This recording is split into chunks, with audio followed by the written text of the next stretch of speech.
மாவட்டம் தான். அங்கே இப்பேற்பட்ட புகார், இவ்வளோ பெரிய புகார் இருக்கிற ஒருத்தவங்க மேலே ஆக்ஷன் எடுக்க, எஃப்ஐஆர் போட எந்த நடவடிக்கை எடுக்கலை. ஆனால் ஒரு சாதாரணமான ஒரு விஷயத்திற்கு உடனடியாக கைது என்று சொல்லி பாய்கிறார்கள். இப்போ சமீபத்தில் பார்த்திங்கன்னா டாஸ்மாக் சம்மந்தமான ஒரு கூட்டம் மண்டே நடந்திருக்கு. அந்த கூட்டத்தில் கூட பார்த்திங்கன்னா விவாதிக்கிற பொழுது பல விஷயங்கள், அது பார் இப்படி நடத்தணும், அப்படி நடத்தணும், கேன்சல் பண்ணணும், நாங்கள் கட்டணம் உயர்த்த போகிறோம், அப்படி இப்படின்னு தனியார் மயமாக்க போகிறோன்னு பல பிரச்சனைகள் பேசப்படுகிற நேரத்தில் என்ன பண்ணுறாங்கன்னா, செந்தில் பாலாஜி அவர்கள் மீது ஏதாவது புகார்கள் இருக்கா, அந்த புகார்கள் வைத்து செந்தில் பாலாஜி அவரையும் கைது செய்யணும்னு சொல்கிறாங்க. இதுக்கு பின்னாடி ஒளிந்திருக்கக்கூடிய சூழல் என்னன்னா, அனிதா அண்ணாச்சியை கைது செய்தால் அம்பாசமுத்திரத்தில் வரக்கூடிய இடைத்தேர்தலுக்கு ஆள் இல்லாமல் ஆக்கிடலாம். செந்தில் பாலாஜி அவர்களை கைது செய்தோம்னா கரூருக்கும் பெருந்துறைக்கும் தேர்தலில் வேலை செய்யாமல் ஆக்கிடலாம், தாராபுரத்துக்கும்னு. எப்படிப்பட்ட ஒரு சதி திட்டத்தை மட்டுமே செய்து கொண்டிருக்கக்கூடிய வேலையை நாம் பார்த்து கொண்டு இருக்கிறோம். நாட்டு மக்கள் கேட்கக்கூடிய கேள்விகளுக்கு பதில் சொல்ல தயாராக இல்லை. இப்போ இன்னொரு பெரிய கான்ஸ்பிரசி மாதிரி நடந்துட்டுருக்கு. மணல் கொள்ளைக்கு திட்டமிடுதல் என்று ஒரு பெரிய திட்டத்தை போட்டிருக்காங்க. மணல் கொள்ளையை யாரை வச்சு நடத்தலாம் அப்படின்றதுக்காக. சமீபத்தில் பார்த்தீங்கன்னா உங்களுக்கு தெரியும், அதே போல் நம்ம ஒன்றிய பாஜக அரசு சொன்னதன் பேரில் கனிமம் கன்னியாகுமரி டிஸ்ட்ரிக்டில் எடுக்கலான்னு சொல்லிட்டு அதுக்கான ஒரு உத்தரவையும் போடப்பட்டிருக்கு. இதை பற்றியெல்லாம் பேசவே இல்லை, கேட்கவே இல்லை. எதிர்கட்சிகள் அதை பற்றி கேள்வி கேட்டால் அதை திசை திருப்புதல், அதுக்கு பதில் அளிப்பது இல்லை, அவதூறு பேசுது, அவங்க மேலே போய் பேசுறது.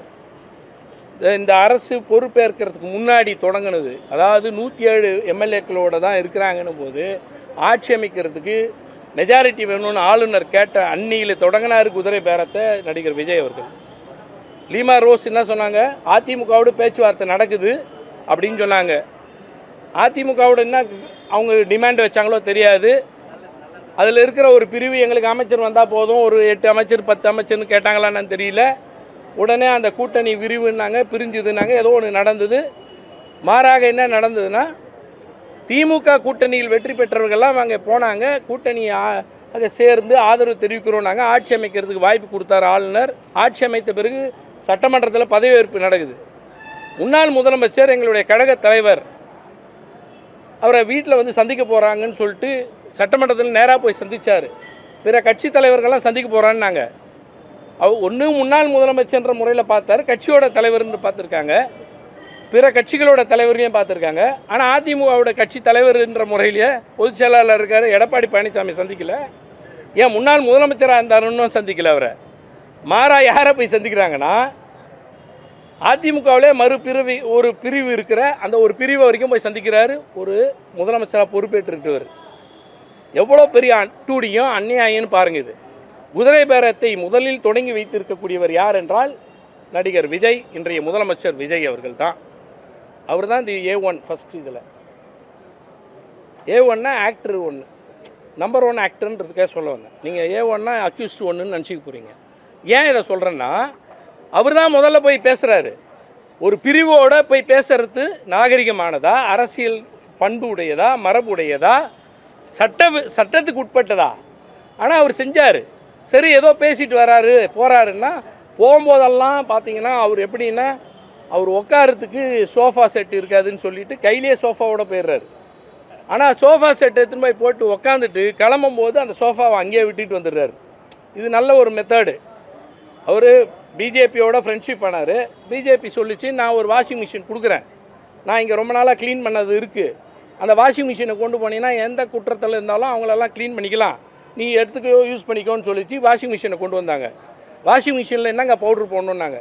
உங்கள்கிட்டே இருக்கு பாரு, லாட்ரி டிட்டர்ஜென்ட்னு ஒன்று இருக்குது, அது போட்டிங்கன்னா நல்லாவே க்ளீனிங் ஆகும்னு சொன்னாங்க. லாட்ரி டிட்டர்ஜென்ட் போட்டு தான் அவர் க்ளீனிங் பண்ணிகிட்டு இருக்கார். இப்போ இது இன்றைக்கி நடிகர் விஜய் செய்துக்கிட்டு இருக்க ஒரு செய்கைன்னு பார்த்தா, மோடியை விட ஒரு டபுள் பங்கு மாறிட்டார். எப்படின்னா, சோஃபா மாடலையும் சேர்த்து கொண்டு வந்திருக்காரு. இந்த சோஃபா மாடல் கவர்மெண்ட்டுன்ற மாதிரி கொண்டு வந்திருக்கிறத எங்களோட இளம் தலைவர், மாண்புமிகு எதிர்க்கட்சி தலைவர் குறிப்பிட்டு சொல்வதைப் போல குதிரை பேரம், கழுதை பேரம், என்ன பேரன்றதெல்லாம் இல்லை, சோஃபா மாடலில் ஒரு பேரத்தை நடத்தி ஆஸ்ட்ரேடிங் மூலமாக ஆட்சியை தக்க வைப்பதற்காக பார்த்து கொண்டிருக்கிறார். எங்கள் கூட்டணியில் வெற்றி பெற்றவர்கள் தாவக வேண்டாம் என்று சொன்னவர்கள், கல்லாப்பேட்டி கூட்டணின்னு திமுகவோடு இருந்தவர்களை எல்லாம் விமர்சித்தவர்களை கூட்டிகிட்டு போய் சோஃபா மாடல் என்று கூட்டணியாக வைத்துக்கிட்டு அவங்கள ஆட்சி பொறுப்பில் சேர்த்துக்கிட்டார். ஓகே. ஆனால் அப்பவும் ஏன் வந்து இன்றைக்கி அதிமுகவில் இருக்கக்கூடிய ஒவ்வொரு சட்டமன்ற உறுப்பினர்களையும் ராஜினாமா செய்து கொண்டிருக்காங்கன்னு மக்கள் கேள்வி கேட்குறாங்க. இது அசிங்கமாக இருக்கேன்றாங்க. மக்கள் அளித்த தீர்ப்பு, மக்கள் அளித்த வாக்குக்கு மீறாக அவங்க ஒரு வாரத்தில் ஒரு மாதத்துக்குள்ளாக இத்தனை பேர் ராஜினாமா செய்கிறாங்களே, இது முறையான கேள்வி எழுப்புகிறாங்க. அது பொறுத்துக்க முடியல ஒருத்தருக்கு, முதலமைச்சரால். சரி, முதலமைச்சர் அமைச்சரால். ஏன்னா முதலமைச்சர் எப்பவுமே பேச மாட்டார், உங்களுக்கு தெரியும். முதலமைச்சர் அமைச்சர் தான் பேச முடியும். முதலாளிக்கு தானே தெரியும் எவ்வளோ முதலீடு போட்டிருக்குமோ, அவருக்கு தான் தெரியுன்ற முறையில் அவர் பேசுகிறாரு. என்ன பேசுகிறாரு? அதிமுக என்பது தாவேக்காவினுடைய இயல்பான ஒரு கூட்டணி. அதிமுகவில் இருக்கவங்க அத்தனை பேருமே தாவேக்காவுக்கு தான் வந்தாகணும், அதான் இயல்பு அப்படின்றாரு. ஏன் அப்படின்னா திமுகவை எதிர்க்கிறதுக்காக தொடங்கியது அதிமுக, அதே போல் தாவேக்கா அப்படின்னாரு. ஆனால் அதான் நான் அதுக்கு அடுத்த கருத்து சொல்கிறாரு. அதிமுகவில் எடப்பாடி பழனிசாமியை விட்டு எல்லாரும் விலகி வராங்க. ஏன் தெரியுமான்னா, ஜெயலலிதா அம்மையாரை கைது செய்தது திமுக ஆட்சியின் போது அப்படின்னாங்க.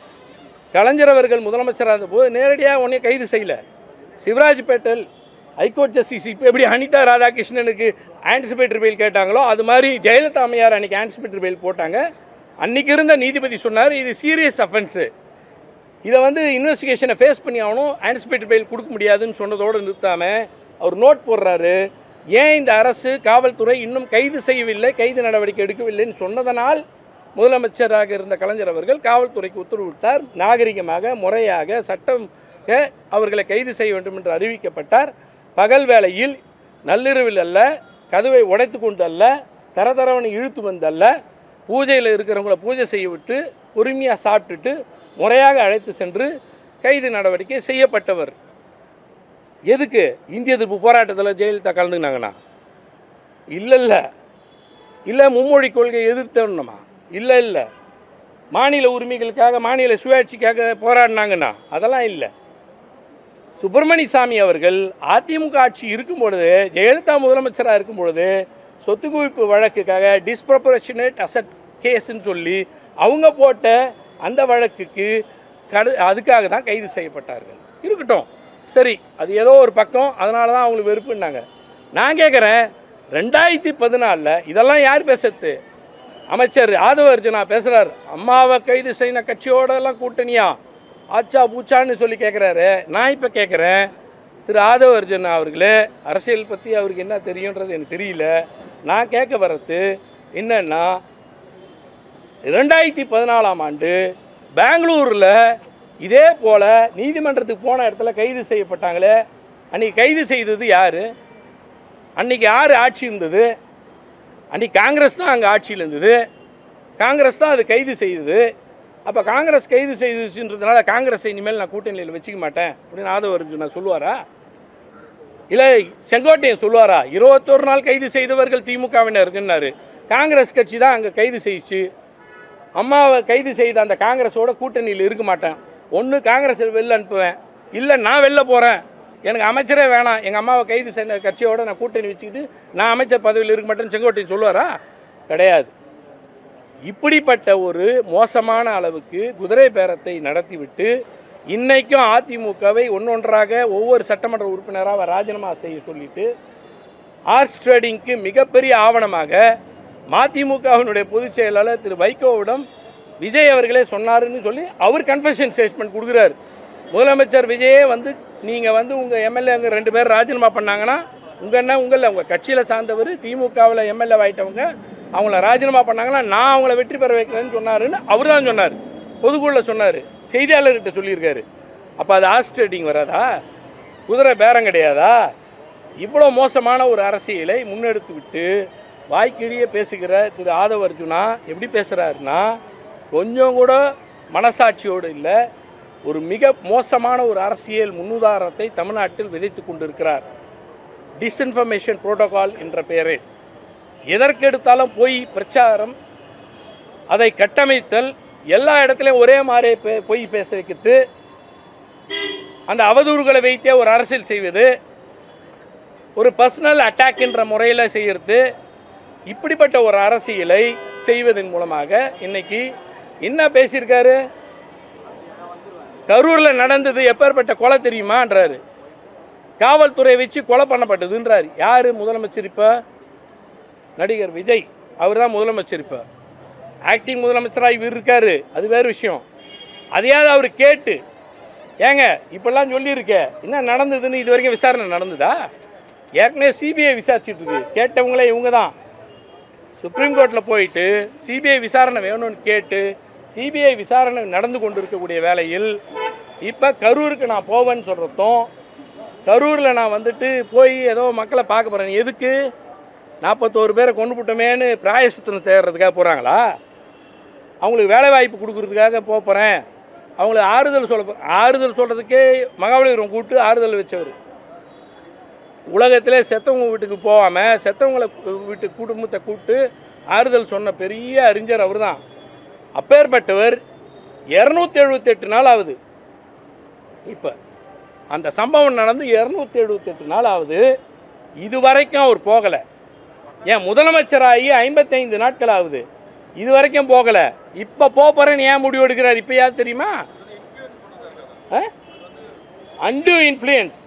கண்டிப்பாக ஒரு இன்வெஸ்டிகேஷனை அன்டியூ இன்ஃப்ளூயன்ஸ் பண்ணதுக்கு சட்டத்துக்கு எதிரானது, முரணானது. இது ஒரு தவறான முன்னுதாரணம்.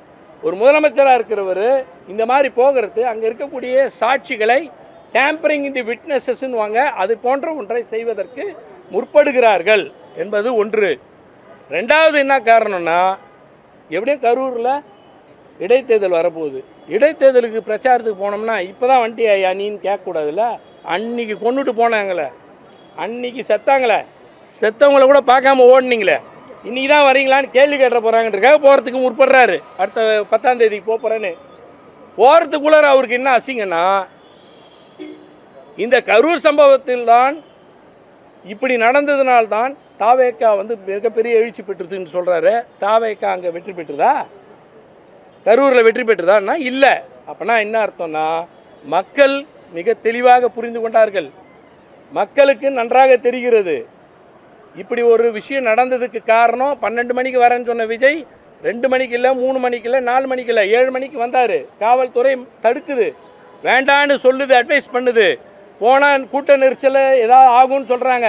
எனக்கு அதை பற்றியும் கவலை இல்லை. என் ஷூட்டிங் எடுக்கணும், என் ரீல்ஸ் போடணும், நான் ஒரு ரூட் எடுத்துருக்கேன், அந்த ரூட் படி தான் நான் செயல்படுவேன்னு சொல்லிட்டு உள்ள நுழைஞ்சி 41 பேர் செத்தாங்க. அன்றைக்கி பதில் சொல்கிறதுக்கு இல்லை, ஆறுதல் சொல்வதற்கு இல்லை, என்ன நடந்ததுன்னு பார்க்கல. வேக வேகமாக ஏர்போர்ட்டுக்கு ஓடி வந்து ஊருக்கு வந்தவர் போகவே இல்லை. இப்போ திருப்பி போகிறாருன்னா, போகிறதுக்கு முன்னாடி என்னன்னா, அங்கே இருக்கிற எம்எல்ஏ யாருப்பா? தாவேக்காவா? இல்லை. யார் இருக்காங்க? அதிமுக. அப்போனா முதல்ல அவர் ரிசைன் பண்ண வை. அவர் ரிசைன் பண்ணால் தான் நாங்கள் நிற்பேன், அப்போ தான் அந்த பிரச்சாரத்துக்கு வருவேன், அப்போ தான் நான் பேசுறதுக்கு ஒரு அர்த்தம்னு சொல்லி அதுக்கு ஒரு விஜயபாஸ்கரும் நேற்றுக்கு ரிசிக்னேஷன் கொடுத்துட்டு போய் கட்சியில் சேர்ந்துருக்காரு. அவங்க 2 பேருமே அந்த 2 விஜயபாஸ்கர் ஸ்கொயர் உட்கார வச்சுக்கினே ஒரு அமைச்சர் பேசுகிறார். புதுக்கோட்டையும் கரூரும் எங்களுக்கு ஏற்கனவே கோட்டை, ஆனால் இவங்க வந்துக்கிறது சும்மா ஒப்புக்கு தான் வந்துக்கிறாங்க, பரவாயில்ல நாங்கள் பத்திரமா பார்த்துக்குறோம் அப்படின்னு ஒரு அமைச்சர் சொல்கிறாரு. இப்படி ஒரு கேவலம். அதை 2 விஜயபாஸ்கரும் அமைச்சராக இருந்தவங்க அந்த கேவலத்தையும் பார்க்குறதுக்கு அங்கே போய் உட்காந்துருக்காங்க. அது அவங்க தனிப்பட்ட விஷயம், நமக்கு பிரச்சனை இல்லை, எதாவது போகட்டும். ஆனால் காவல்துறையை வைத்து கொலை நடந்தது என்று குற்றச்சாட்டு வச்சிருக்கிறார். இதுவரை காவல்துறை தலைவர் டிஜிபி நாட் ஆன்சர்டு. இந்த குற்றச்சாட்டை எந்த அளவுக்கு ஏற்றுக்கொள்கிறார்? மறுக்கிறாரா? ஏற்றுக்கொள்கிறாரா? என்ன நடந்ததுன்னு சொல்கிறாரா? இது வரைக்கும் அவரும் சொல்லலை. உள்துறை செயலாளர் இது வரைக்கும் எதுவுமே சொல்லலை. அப்போ என்னென்னா, இவங்க என்ன வாய்ஸ் ஆஃப் இவங்களோட சீஃப் மினிஸ்டரோடவும் அந்த ஆட்சியோடவும் அந்த கட்சியோட வாய்ஸாகவே டிஜிபியும் ஹோம் செக்ரட்டரியும் மாறிவிட்டால் நாட்டுக்கினுடைய பாதுகாப்பும் சட்டங்களும் எந்த வகையில் இருக்கும் என்பது தான் கேள்விக்குறியாக இருக்கிறது. இவ்வளோ மோசமான நிலைமை, இப்படிப்பட்ட ஒரு சூழல் கண்டிப்பாக. இப்போ அவர் குற்றச்சாட்டு வச்சிருக்காருல்ல, போலீஸ் கொன்றுதுன்றார். அவர் ஒரு அமைச்சர்ன்றதே மறந்துட்டார். ஏன்னா அவங்களுக்கு எப்பவுமே சினிமா ஷூட்டிங்கில் பேசுகிற மாதிரியே பழக்கம். அந்த மாதிரியே அவர் மினிஸ்டராக இருக்கனா எதுவாக இருக்கனா என்னன்னே தெரியாமல் காவல்துறை வைத்து கொன்றவர்கள் அப்படின்னு ஒரு குற்றச்சாட்டு வச்சுருக்காரு. காவல்துறை கொன்றது என்று சொன்னால், அப்படி அவர் குற்றச்சாட்டு வைக்கிறாருன்னா காவல்துறை அதுக்கு விளக்கம் தரணுமா வேண்டாமா? நடந்தது சரி, எது நடந்ததுன்னு சொல்லணுமா வேணாமா? ஏன் அங்கே நடந்த சம்பவத்தினுடைய வீடியோ கிளிப்பிங்ஸ் எல்லாம் காவல்துறைகிட்ட இருக்கும்ல? நீங்கள் தானே ஆட்சியில் இருக்கீங்க, டாக்குமெண்ட்ஸ் எடுத்து போட வேண்டியதானே? போடலை. ஆனால் அவங்க செய்ய விரும்புவது எதுவென்றால், சிபிஐ வழக்கு இன்னும் கத்தி போல் நின்று கொண்டு இருக்கிறது. அதனால் அதை டேம்பரிங் தி விட்னஸ்ன்னு சொல்கிற மாதிரி, அன்டியூ இன்ஃப்ளூயன்ஸ்ன்ற மாதிரி செய்வதற்காக முற்பட பார்க்குறார்கள். ஆமாம், அவங்கள மட்டுமே கிடையாது நான் சொல்ல வரது. அந்த ஊர் மக்கள், சம்பவத்து போது இருந்த மக்கள், விசாரணை போது அங்கே செய்யக்கூடியவர்கள், இவங்களை எல்லாரும் அன்டியூ இன்ஃப்ளூயன்ஸ் பண்ண வைக்கிறதுக்காக ஒரு பொய்யான குற்றச்சாட்டை திமுக மீது குற்றச்சாட்டும் காவல்துறை மீது குற்றச்சாட்டும் என்று வைப்பதற்கு என்ன முகாந்திரம் இருக்குது? What is the prima facie sorry? எந்த முகாந்திரமும் இல்லாமல் தவறான ஒரு குற்றச்சாட்டை, பொய்யான குற்றச்சாட்டை, குற்றச்சாட்டுகளை மட்டுமே வைத்து பொய் அவதூறுகளை மட்டுமே பேசி ஒரு ஆட்சி நடத்தி கொண்டிருக்கிறது. மின்வெட்டை பற்றி பேசினா பேச மாட்டேன்றாங்க, சட்டம் ஒழுங்கு சரியில்லைன்னு சொன்னால் பேச மாட்டேன்றாங்க, ஆணவ கொலைகள் நடக்குது, பாலியல் தொந்தரவுகள், பாலியல் வன்முறை நடக்குதுன்னா பேச மாட்டேறாங்க. ஏன் இப்போ நேற்றுக்கு என்ன நடந்திருக்கு? திருநெல்வேலியில் எவ்வளோ பெரிய கொலை நடந்திருக்கு. ஒரு 5 வயது குழந்தையும் அவங்க அப்பாவையும் போகும்போதே வெட்டி கொண்டு இருக்காங்க.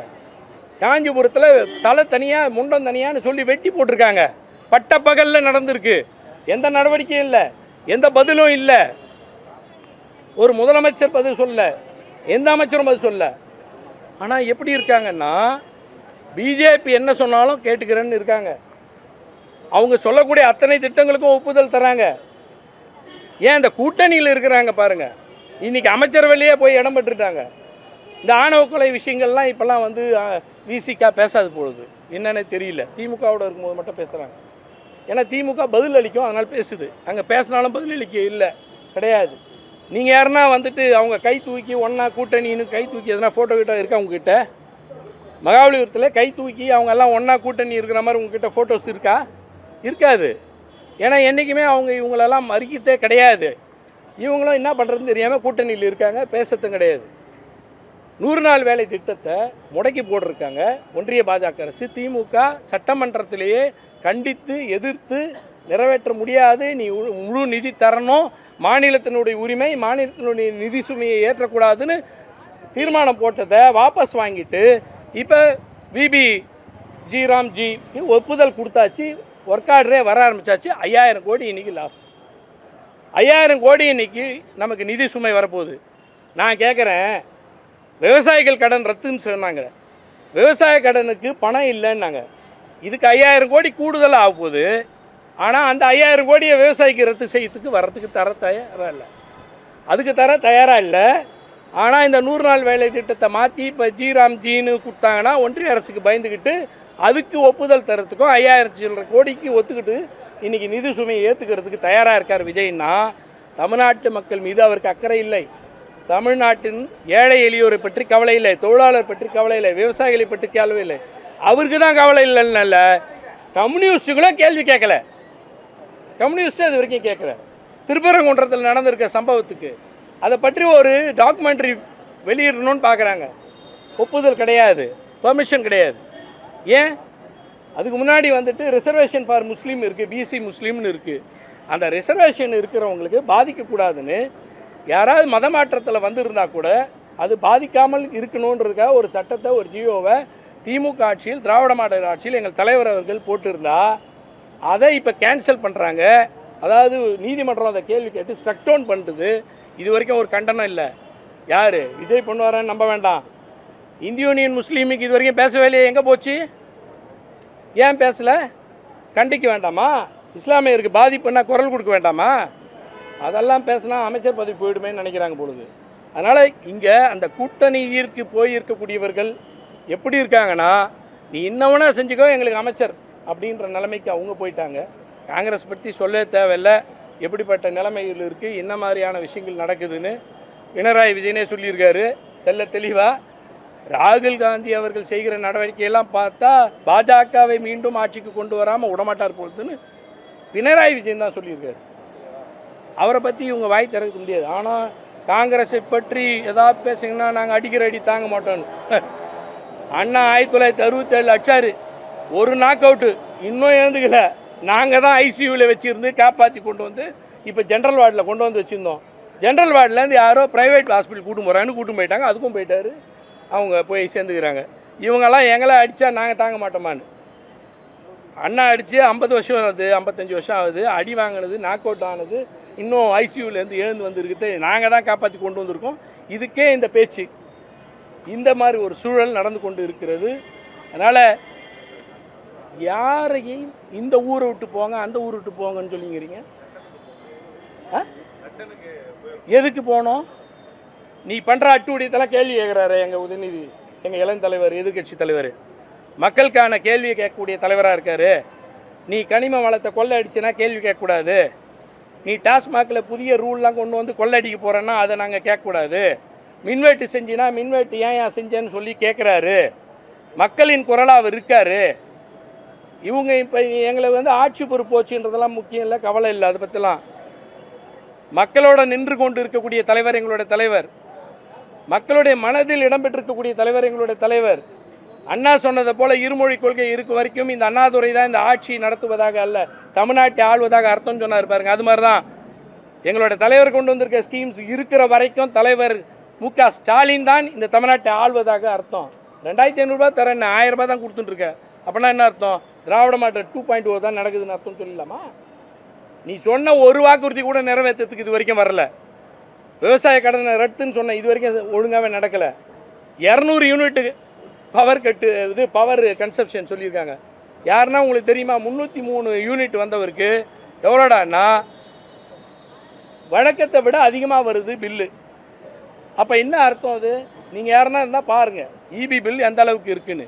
அப்போ அவர் கையெழுத்து போட்ட எதுவுமே முறையாக செயல்படுத்தாத ஒரு ஆட்சியாக இருந்து கொண்டு இருக்கிறார். அதையெல்லாம் கேள்வி கேட்கக்கூடியதாக, எல்லா வகையிலும் மக்களோடு நிற்கக்கூடியதாக, மக்களினுடைய குரலாக, மக்களின்காகவே குரல் கொடுக்கக்கூடியதாக திமுக இருக்கிறது. திமுகவின் தலைவர் இருக்கிறார், மாண்புமிகு எதிர்க்கட்சி தலைவர் எங்கள் இளம் தலைவர் உதயநிதி ஸ்டாலின் இருக்கிறதுனால உனக்கு பொறுக்க முடியல. நீ பண்ணுற அட்டூழியங்களை, இப்படிப்பட்ட ஒரு குதிரை பேர அரசியலை இது வரைக்கும் நடந்திருக்கா? அதிமுக ஜெயலலிதா அவர்கள் மறைந்த போது கூட எடப்பாடி பழனிசாமி ஆட்சி கலைந்து விடும், உடனே திமுக ஆட்சி அமையன்னாங்க. புறவழியில் வருவதை என்னைக்கு நான் விரும்ப மாட்டேன்னு சொன்னவர் எங்கள் தலைவர். ஆட்சி அமைப்பதற்கு எங்களுக்கு கொஞ்சம் தான் தேவை. அந்த 12 பேர் தேவைன்றதுக்கே நாங்கள் அந்த முயற்சி எடுக்கலை. எங்களுக்கு அந்த வாய்ப்பு இல்லை. மக்கள் உங்களுக்கு வாய்ப்பு கொடுத்துருக்காங்க, ஆட்சி நடத்துங்க, முறையாக நடத்துங்கன்றாரு. உங்ககிட்ட இருக்கிற எம்எல்ஏ நாங்கள் எதுக்கு பேசணும்? இதெல்லாம் எதுக்குன்னா வரப்போகிற இடைத்தேர்தலை சந்திப்பதற்கு திராணியற்று இருக்கிறார்கள். ஏதோ இந்த தேர்தலில் மக்கள் ஏதோ கவனிக்காமல் கொள்ளாமல் ஏதோ ஒரு மோகத்தில் ஏதோ ஒரு கவர்ச்சியில் மயங்கி போய் புள்ள சொல்லிச்சு, பொண்ணு சொல்லிச்சு, குழந்தை சொல்லிச்சு, ஏதோ ஒன்று நினச்சி ஓட்டை போட்டுட்டேன், இந்த ஓட்டால் தான் தோக்க போகிறாங்களா திமுக, இல்லைன்னு நினச்சேன் போட்டேன்னு இன்றைக்கி மக்கள் பேசுகிறாங்களே. அந்த நிலைமை இடைத்தேர்தலில் நடக்காது என்பது தான் இன்றைக்கு நம்ம டிஃபேக்டோ முதலமைச்சர் முதல் வைத்த அமைச்சர் திரு ஆதவ அர்ஜுனாவுக்கு பதறார்.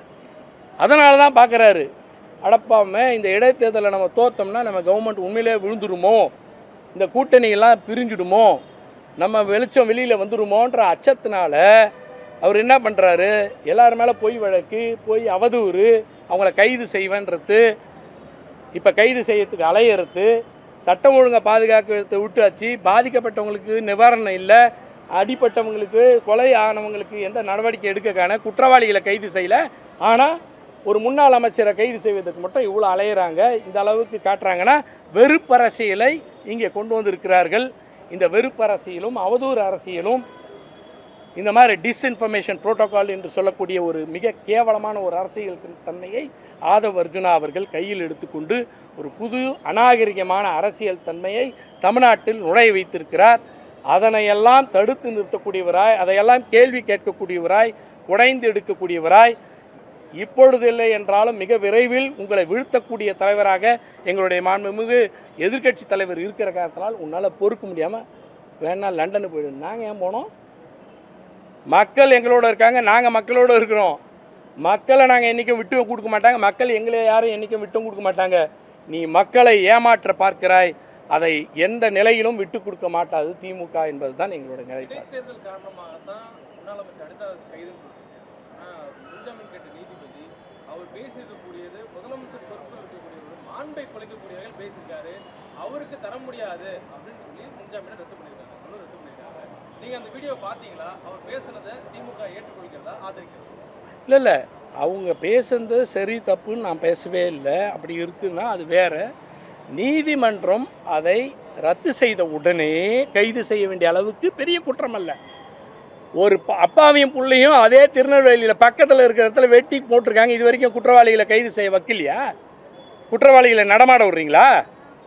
அதை விட்டுட்டு உங்கள் முதலமைச்சரை பற்றி பேசிவிட்டாங்கன்னா மட்டும் உங்களுக்கு பொத்துன்னு வந்துருச்சு. அதானே முட்டாள் முதலமைச்சர்னு சொன்னார். சிஎம் அங்கிள் ஒருத்தர் பேசுனாரு, அதெல்லாம் முறையான பேச்சா? இன்டாலரன்ஸ், ஒரு சகிப்புத்தன்மை இல்லாத தன்மையை காட்டுகிறார்கள். எதுக்கு? இன்னும் 2 நாள் கழிச்சு கைது பண்ணிக்கோ. அவ்வளோ பெரிய குற்றம்னா விசாரணைக்கு கூட நீங்கள் இப்படி பேசுறது முறையா இல்லைன்னு கேளு. எவ்வளோ பெரிய அஃபென்ஸுக்கே விசாரணை பண்ணிட்டு தானே இனிமேல் அரெஸ்ட் பண்ணணும்னு சொல்லி நீதிமன்றங்களே தீர்ப்பு வழங்கியிருக்கு. இன்னும் அப்படிப்பட்ட உங்களுக்கு இந்த நாட்டில் என்ன பிரச்சனை, சட்டம் ஒழுங்கு பிரச்சனை இதனால் நகர்ந்துருக்கு. ஆதவருக்கு நான் போடலையா? செடிஷன் போட்டு போடலையா? போட்டு அந்த ட்விட்டர் எடுத்தாரா இல்லையா? உங்ககிட்ட எல்லார்கிட்டையும் காப்பி இருக்கா இல்லையா? நேபாளம் மாதிரி நடந்தது போல் பூட்டானில் நடந்தது போல் நடக்கும்னு போடலையா? அன்னைக்கு திமுக அரசு என்ன கைது செஞ்ச உடனே திமுகவினுடைய தலைவர் மாண்புமிகு முதலமைச்சராக இருந்தபொழுது எங்களுடைய தலைவர் சொன்னார், மாண்போடு சொன்னார், எந்த ஒரு கட்சி தலைவனும் தன் தொண்டன் சாவதை விரும்ப மாட்டான், எதிர்பார்க்க மாட்டான் அப்படின்னு சொல்லி பாதுகாத்தவர் எங்களுடைய தலைவர். அந்த தப்புக்கு காரணமானவரையும் வேண்டாம், அது விரும்பி செய்யலன்னு பாதுகாத்தவர் எங்கள் தலைவர். ஆனால் அவரை பற்றி அவதூறாக பேசினவர், வாங்கலை தொட்டு பாருங்களேன், எங்கே உட்காந்து தொட்டு பாருங்களேன்ற மக்களோட மக்களாக நின்று இருக்கணும். நீ அதை விட்டு ஓடி வந்துட்டு நான் வீட்டிலே தான் உட்காந்துருக்கேன் வாங்கலை, எப்போ பார்த்தாலும் இதையே சொல்லிட்டு இருந்தா என்ன அர்த்தம்? இது வரைக்கும் யாருமே அவங்க கட்சிக்காரங்களே பார்த்த மாதிரி தெரியல. அவர் பேசினார் அப்போ அதெல்லாம் அவதூறுகள் இல்லையா? ஆளுநர் வந்து மதுரையில் வந்து ஆய்வு குறிப்பாக வந்து இருக்கக்கூடிய கலெக்டரையும் எஸ்பியெல்லாம் கூப்பிட்டு ஆய்வு மேற்கொண்டார். திமுக எதிர்கட்சி, அதிமுக எடப்பாடி பழனிசாமி அவர்கள் முதலமைச்சராக இருந்தபோது இதே போல் பன்வாரிலால் புரோஹித் அவர்கள், வித்யாசாகர் அவர்கள்லாம் வந்து இது மாதிரி ஒரு விஷயத்தை செய்த போது கடுமையான கண்டனத்தை திமுகவினுடைய தலைவர் செய்தார். அன்றைக்கி எதிர்கட்சி தலைவர். எந்த ஊருக்கு ஆளுநர் ஆய்வுக்கு போனாலும் அங்கே நாங்கள் கருப்பு கொடி காட்டி எதிர்ப்பை காட்டினோம். பிறகு ஒரு பிரச்சனைக்காக அன்றைய எதிர்க்கட்சி தலைவராக இருந்த எங்களுடைய தலைவர் அவர்கள் அதே பன்வாரிலால் புரோஹித் அவர்களை பார்க்கறதுக்காக ஒரு மனு கொடுக்கறது போன போது எதுக்கோ இல்லை, அந்த நீட்டுக்காக 7.5 வந்து அவங்க அது கொடுத்துருக்காங்க, அது ஒப்புதல் தாங்கன்னு சொல்கிறதுக்காக போய் கேட்க போயிருந்தார். அப்போ கேட்குறாராம் பன்வாரிலால் புரோஹித், கேட்டாராம் கவர்னராக இருக்கிறவர். இது நேரடியாக சொல்லப்பட்ட செய்தி. அண்ணன் டிஆர் பாலு வந்து அவருக்கு ரொம்ப நெருக்கம் பழக்கமாக அப்போ இருந்தபோது, அவர் அமைச்சராக இருந்தபோது, அதனால் நல்லா தெரியும்னு, பாலுஜி நான் அப்படி செஞ்சது தப்பாக உங்களுக்கு கோவமா, ஏன் வந்து நீங்கள் அவ்வளோ எதிர்ப்பு தெரிவிக்கிறீங்க போது, you are not a executive, you are constitutional head, நீங்கள் செஞ்சது தப்புங்க, கண்டிப்பாக கண்டனம் தெரிவிப்பேன். இப்பயும் உங்களை பார்க்க வந்திருக்கோம், உங்கள் மாண்புக்கு உரிய பொறுப்புக்கு மாண்பை கொடுத்து நாங்கள் மரியாதை கொடுத்து வந்திருக்கோம். ஆனால் நீங்கள் நாளைக்கே திரும்பி ஆய்வுக்கு போனீங்கன்னா அந்த முதலமைச்சர் கையாளாகாமல் இருந்தாலும் நாங்கள் வந்து தடுப்போம்னு சொன்னார். அதே தான் இப்பயும் சொல்கிறோம். 5 வருஷம் திமுகவோட ஆட்சி இருந்தது, எங்கேயாவது கவர்னர் இப்படி ஆய்வு போனாரா? போகிறது முறையாது, சட்டத்தில் இடம் இருக்கா? ஆனால் இன்றைக்கி போகிறாரு, வாய் திறக்காமல் இருக்கிற முதலமைச்சர், கேட்கறது வக்கில்லாமல் இருக்கிறாங்க. எந்த அடிப்படையில் ஒரு கவர்னர் வந்து ஆய்வுக்கு போகிறாங்கன்றது இது வரைக்கும் கேட்கல. ஏன்னா வாய்மூடி இருக்கிறதுக்கு காரணம் சிபிஐ வழக்கு இருக்கிறது, பல்வேறு பிரச்சனைகள் இருக்கிறது, ஆஸ் ட்ரேடிங் மேலே அவங்களுக்கு வழக்கு போடலாம், இப்படி எல்லா பிரச்சனையும் இருக்கிறதுனால ஆளுநரை பற்றி கேட்க மாட்டாங்க. வேற ஓகே அவ்வளோதான்.